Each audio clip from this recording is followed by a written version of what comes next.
रविवारी झालेल्या जिल्हास्तरीय जलतरण स्पर्धेमध्ये पैठणच्या सागर खरात याने 50 मीटर, 100 मीटर आणि 200 मीटर या तिन्ही प्रकारात प्रथम क्रमांक मिळवला आहे।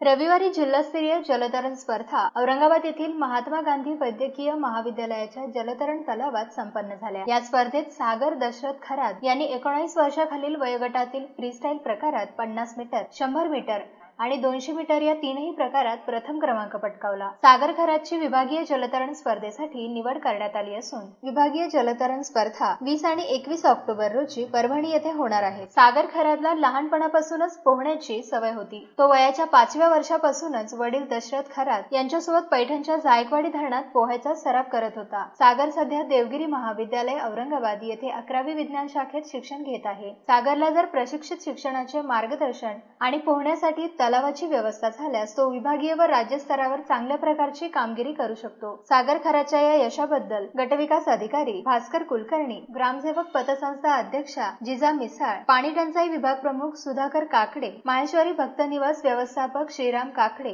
ग्रामविकास अधिकारी दशरथ खरात, सुनील कबाडी, एकनाथ कबाडी, कृष्णा तवारे, सुहास पाटील, विस्तार अधिकारी संतोष दारकुंडे, शैलेश चौधरी आदींनी अभिनंदन केले।